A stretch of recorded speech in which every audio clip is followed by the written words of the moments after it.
Rassistische, dumme, ungebildete, die aber das Gefühl haben, sie seien gebildete,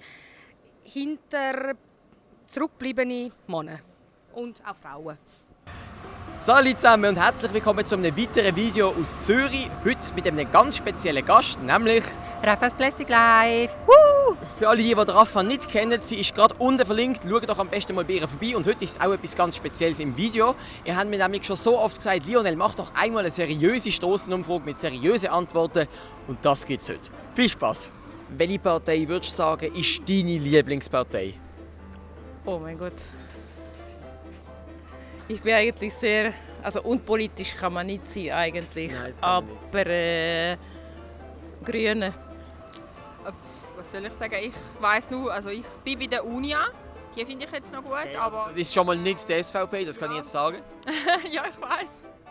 Und sonst, Du findest die SVP gut und sie ist in der Unia und trotzdem gehen ihr hier in Freundschaft zusammen shoppen. ja.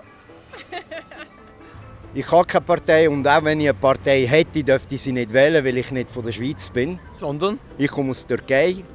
Okay, ich bin auch nicht Schweizer eingebürgert, darum habe ich kein Recht, irgendwo zu sagen, was ich wäre. Aber wenn es eine Partei geben würde, dann würde ich die AP-Partei nehmen, Ausländerpartei. Welche magst du zum Beispiel gar nicht? SVP. Gibt es einen Grund? Rassistische, dumme, ungebildete, die aber das Gefühl haben, sie seien gebildete, zurückgebliebene Männer und auch Frauen. Jetzt, was wir jetzt machen, ich sage jetzt ein paar Statements und nachher musst du sagen, was du von diesen Statements haltest, okay? Also, die Ehe ist eine Sache nur zwischen Mann und Frau. Was denkst du dazu? Also ich finde es eigentlich ein Blödsinn, weil ich finde, gleichgeschlechtliche Liebe ist auch genau das Gleiche. Und deshalb, ja, man sollte einfach mal sagen, hey, jeder darf heiraten und ja. Die Ehe ist eine Sache zwischen Mann und Frau. Nicht unbedingt. Auch zwischen Frau und Frau und Mann und Mann. Also, das finde ich völlig okay. Ich finde das auch so. Ich habe überhaupt kein Problem, wenn zwei Frauen oder zwei Männer zusammen sind. Es gibt zwei Geschlechter, jeder ist entweder männlich oder weiblich. Nein, das stimmt nicht. Das ist so einfach, es kommen die Leute, die aus welchen Gründen auch immer, es ist einfach noch nicht bestimmt worden, von wem auch immer. Und nachher muss sich die Person irgendwann dann selber entscheiden. Entweder ist man männlich oder ist man weiblich. Ja, das ist so. Zum Beispiel dann Transsexuelle und alles das sind keine Geschlechter. Doch, also ja, jeder muss für sich selber halt entscheiden und es ist halt so, wie es ist, man kann es nicht ändern und ich habe kein Problem damit. Ja. Also dir stört zum Beispiel nicht, dass es auch transsexuelle Frauen gibt und die Biene mich auffressen möchte, for fuck's sake. Dann, du hast wirklich kein Problem mit transsexuellen Frauen und... Nein, habe ich gar nicht, wirklich nicht. Super. Ja, ich kann auch trans und es kann auch...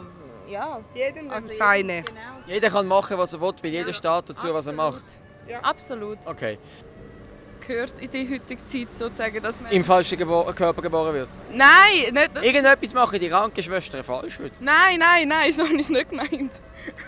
Nein, aber ich weiss natürlich, was du meinst. Ich meine. Wir wissen, was du meinst. Was meinst denn du? Für mich sind es auch, wie sie schon gesagt hat, es gibt definitiv mehrere Geschlechter, wie auch das, ja... Man kann sein Geschlecht nicht ändern. Also wenn man zum Beispiel als Mann geboren wird, man sollte ein Mann bleiben. Was denkst du dazu? Also ich finde einfach, wenn man als Mann geboren ist und sich eher als Frau fühlt, wieso nicht andere? Man hat die Möglichkeit dazu, also sollte man es auch nutzen. Und dann noch die letzte Frage. Gibt es irgendwelche Verschwörungstheorien, wo du jetzt sagst, mal, da könnte noch etwas dran sein? Also, es muss ja nicht zwingend eine Verschwörungstheorie sein. Es kann sein, dass es einfach irgendjemand mal als Verschwörungstheorie gebrandmarkt hat und es in deinen Augen keine Verschwörungstheorie ist. Ja, ich glaube, es gibt ganz viel, aber ich mache mir da ehrlich gesagt nicht so Gedanken gerade drum, weil dann werde ich verrückt. Ja, nicht wirklich. Das Einzige, was ich euch sage, schaut mir in die Augen. Es geht nicht darum, wer was macht, sondern bewirken endlich mal, dass das Geldpapierwert von der Welt verschwindet. Weil viele Menschen können sich verändern, Komplexe bekommen. auf was ich hasse. Sei alles wegen dem Stück Geld. Also, ob jemand auf dem Mond war, ob jemand 70 Kilometer schwimmt, ist mir scheißegal. Schaut, dass ihr menschlich bleibt, loyal bleibt und immer respektiert, was gegenüber von euch ist. Danke. Emra, Dankeschön auch dir. Ich wünsche dir noch eine wunderbare Woche. Danke dir vielmals. Es hat mich wirklich gefreut, dich kennengelernt zu haben. Also wirklich. Danke euch auch. Dankeschön. He? Mach's gut.